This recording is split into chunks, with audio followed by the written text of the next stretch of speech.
Ťažko povedať, čo nám tam dnes chýbalo, dá sa povedať asi všetko. Väčšie nasadenie, väčšia taká tá,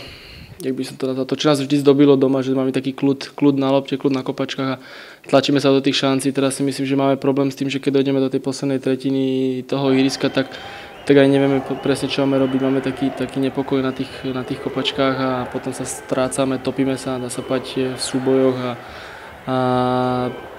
namiesto toho, aby sme zakončili tú akciu alebo nejakým nebezpečným centrom tam poslali, tak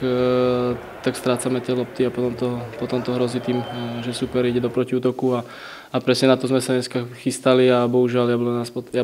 Jablonec nás potrestal tým, na čo sme sa vlastne chystali, že majú strašne silné tie protiútoky a aj druhý gól dostali sme z našej akcie.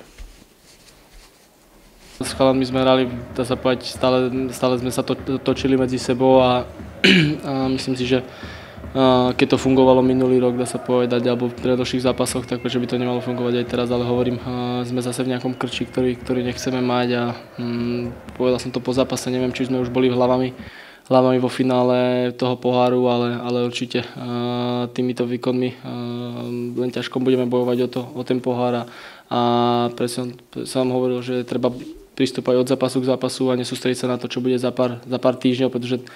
od začiatku tej nástavby ten pohár bol veľmi ďaleko a čakajú nás ďalšie zápasy pred tým finále, takže musíme sa sústrediť na ten najbližší zápas vždy a vieme, aký nás teraz čaká zápas, takže treba urobiť všetko preto, aby sme sa dobre pripravili do toho zápasu a až potom sa môžeme sústrediť na finále. Teraz som to povedal, že sa sústredíme a musíme sa sústrediť od zápasu k zápasu, takže najbližší zápas je derby a všetci vieme, čo to derby znamená nielen pre nás, ale pre celý klub. Ideme na Slaviu a